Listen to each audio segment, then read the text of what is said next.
Hi everyone, welcome to the Teacher Surgery, where we answer real relatable questions sent in by parents like yourselves or people who just come and they want to learn. You are in a safe place. I am Kelly, I'm your host, and I am joined by the lovely Nyasha, Emeka and Amber.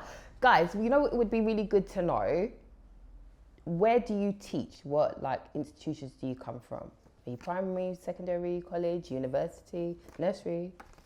Mine is secondary school and also A-level, but I teach fundamentally secondary school. So secretary and sixth forms college as well. Awesome. Emeka? FE college, and I've had experience in pupil referral units as well. Lovely. And Nyasha? Yes, I'm teaching home tutoring, home tuition for the borough of Lambeth. However, I am specially trained in secondary school, pupil referral unit, special needs. And FE colleges? FE colleges and GCSEs to A-levels. Lovely, thank you. I think we're going to answer a really important question. So one of the questions that we've got in from a parent is, my child is being bullied and the teacher seems to do nothing about the situation. What more can I do as a parent and what can the school do? So if I go to Nyasha, that seems to sit really well with you. What can I do as a parent and what support should the school be offering my child and myself?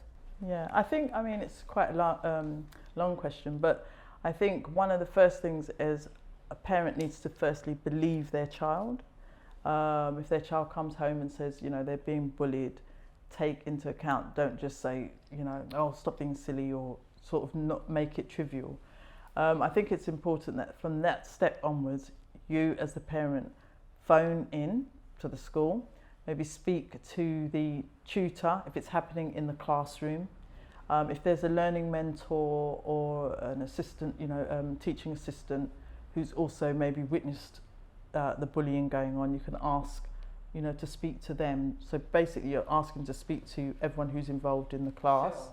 Again, if the teacher, because from that question it says the teacher doesn't really seems to do nothing about the situation. Yeah, so the parent probably feels really exhausted. So then I would then write an official letter to the head, and then I'd also ask to speak to the head as well.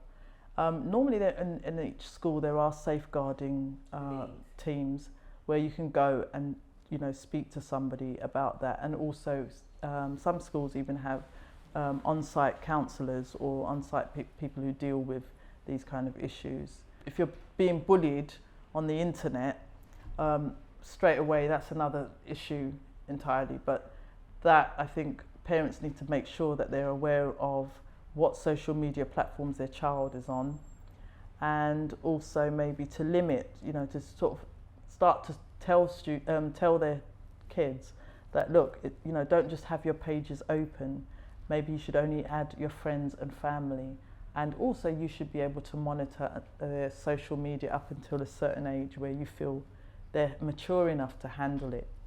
And can I ask you, and Amber, I want to pull you into this because you've got secondary school experience. Do schools have policy around social media, like online bullying as well? And Nyasha raised that point. I just wanted to find out. I know that, you know, some platforms do have like age limits where you have to be a certain age to go on them. But do schools have that? Because I guess now in the year that we've been through, a lot of kids would have been accessing a lot of virtual spaces, sometimes for the first time, but sometimes it's an introduction, but sometimes it's one introduction and it's an introduction to Instagram and the other platforms, Facebook, and, you know, it just follows on, and Snapchat. They say young people don't go on Facebook, they're on Snapchat, or they don't even go on Instagram, they're on whatever they're on. But do schools have things like that in place, Amber? It should be something that's talked about during tutor time. It should be something that is being filtered down from their heads of years, and conversations should be happening during registration, during PSHE, which is an open space to talk about things within the life real world. Also, from teaching ICT, I know that there is an element, like a module, where you talk about e-safety and you talk about danger stranger and talking to people on the internet and what you should do and what you shouldn't do. So I'm aware that in secondary schools it is something that's covered not just during tutor time, but it's actually covered within subjects such as ICT, which is to do with digital technology. And Emeka, can I ask something? Because it's something really key in this question. She said that, and it could be he, I don't know, the teacher seems to be doing nothing about the situation. What should be the expectation? My child's raised it, or I've raised it, my child's being bullied. What is the expectation I should have, or the process that needs to be followed about, you've raised the safeguarding concern about your child, or your child said he or she's experienced bullying. What should be the process? What's the next step? How do I feel informed? How do I know that things are being followed through? I guess it's because for me it's like a double-edged sword with how you phrase the question. So to answer your question, I'll give you an example. My daughter, when she was in year 4, she was actually being bullied, and so there was a process of speaking to her tutor, initial teacher, and they tried their best. Obviously, they spoke to the young man, because the policy in the school is that the parents shouldn't interact with each other. Sure. Because it could get violent or for whatever reason, but they and want you. It's really upsetting. I remember when my daughter had it, I was at work. I could not even. I just said, I've got to go home. Yeah. I was like tears running down my eyes on the way home, because you just can't even think. Yeah. You just can't even think. Because for me personally, I hated bullying in school. So obviously, being a parent, you're experiencing it from the vantage point of your child, seeing how distressing it's making them feel. And so I was at the school, and one of the things that I think the key part of the question, it says seems. Yeah. So seems could mean that they've done something, but it hasn't worked. Or they haven't communicated that back to the parent. Yeah. And so what happens is I could see that they were trying to do things, and at the same, I couldn't be a hypocrite as well, because I didn't want them to kick the young boy out of school, for instance. Sure. Because that's something that I fight about in part of what I do in terms of making sure we keep young people in education. Oh, yeah, absolutely. So, but at the same time, you're frustrated because it's, your child is the victim. So what happens next? And so I felt like, okay, we need to move it beyond the teacher, because clearly this is beyond the scope of what just the teacher can do. So like Nyasha said, it's involving maybe deputy and senior management within this, and saying that you're really concerned. And if you've done something, or you've spoken to the child and their parents, and it's still happening, what do we do next? What happens next? And so these are the kind of conversations that we need to find a balance to, because like I said, I didn't want that young person to be kicked out of school, but at the same time I wanted this to stop. Can I access the school's bullying policy online, and can I get access to those documents and see what the due process should be? They should have a code of conduct, and they can send that to the parents in terms of what is supposed to happen. So for instance, in my college, older young people, zero tolerance policy, especially for cyberbullying and sort of making people feel, especially for instance, I had transgender students, homosexuality, so different things could come up, for instance. And one of the things we want to do is create a safe space. That's that's the buzzword these days. And if any of those things happen, there's like a zero tolerance policy in regards to if anybody seems to be doing this, then there is different disciplinary stages. So stage 1, verbal warning; stage 2, written warning; and stage 3, then senior leadership come in, and you have to now fight for your place to be in this, to stay in college. Yeah, I was going to touch on the fact that having a safe place in your classroom. It's very important that when year 7s come in, the start of the first week of school, etc., you say to them, or the older years, and you say to them, okay, right, we're going to have 3 or 4 rules in this class. Let's do them together. So one could be when somebody's talking, they have to raise their hand. Another could be, we have to respect all religions, faiths, sexuality, everything else, and just ensuring that, these 4 rules, they're on the wall displayed, so that every time something's like that is happening, okay, student so-and-so, what does it say on the wall? And that gets students, because students always want to feel safe in an environment. Where there are no rules in a classroom, that's when students just feel they don't know what's going on. Oh, you're such and such, you're an idiot, and no one feels safe. and then it's a free-for-all. Yeah. The other thing that I also wanted to mention was I believe very much that the teacher, as teachers, I know we can get carried away because we have so many students, Sure. but we must ensure, like one of the things that I do is that I always speak to every single student within a time. So I might just call, hey, John, come over here. And he's like, what, miss, I want to go home. No, sit down. So what's been going on? And then I have a little conversation with that student. Just to get to know him, yeah. Talk, have a little thing. Anything bothering you? What's going on?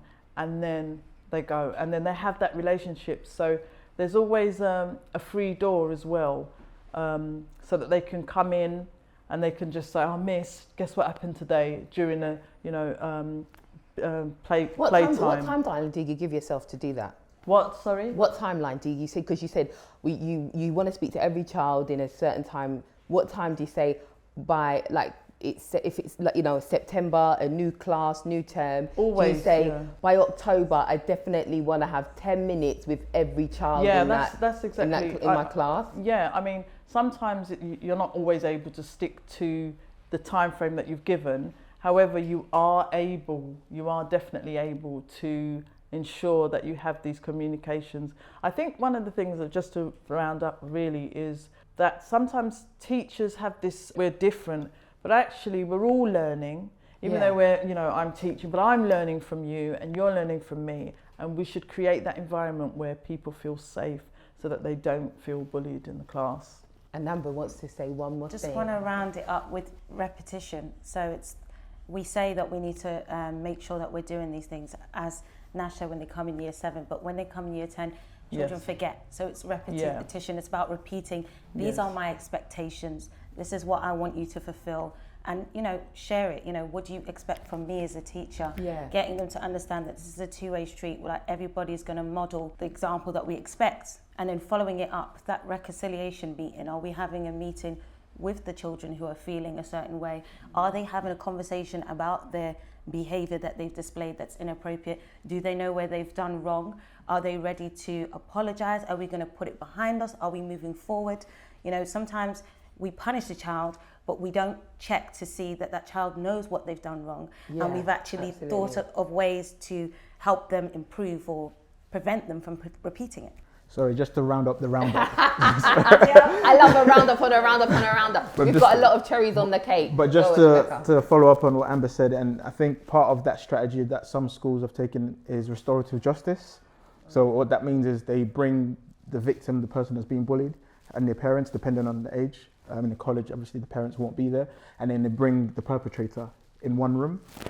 This is agreed beforehand, and then that conversation then happens to each other. This is what you're doing, and this is how it's making the victim feel.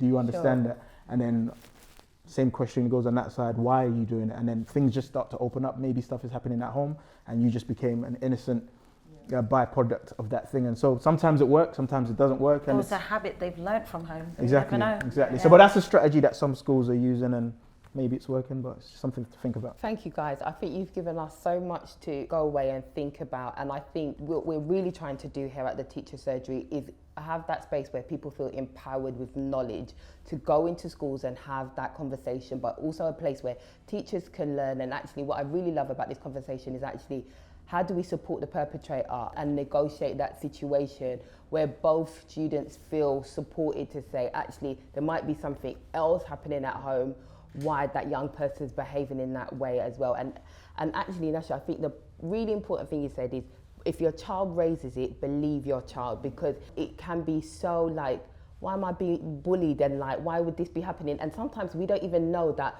I'm being bullied. And when someone has the confidence to say, actually, I don't like the way this person's making me feel, actually, we should believe it and act on it.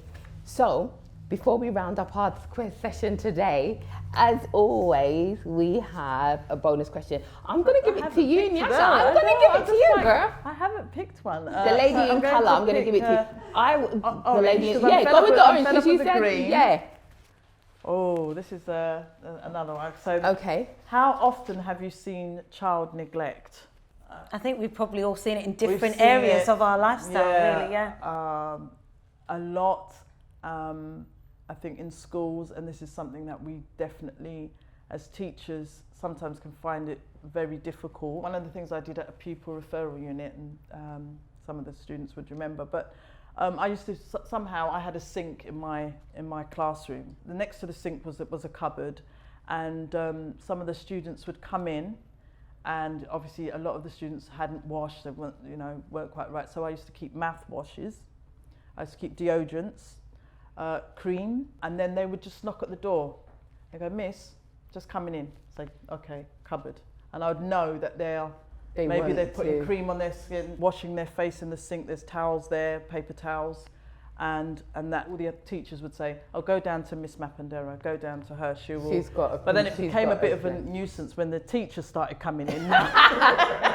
Well, it does get like that, doesn't it? They wanted to use the mouthwash and wash their faces, and I'm What's like, that "No, saying? to the What next are you door." teachers doing? Yeah.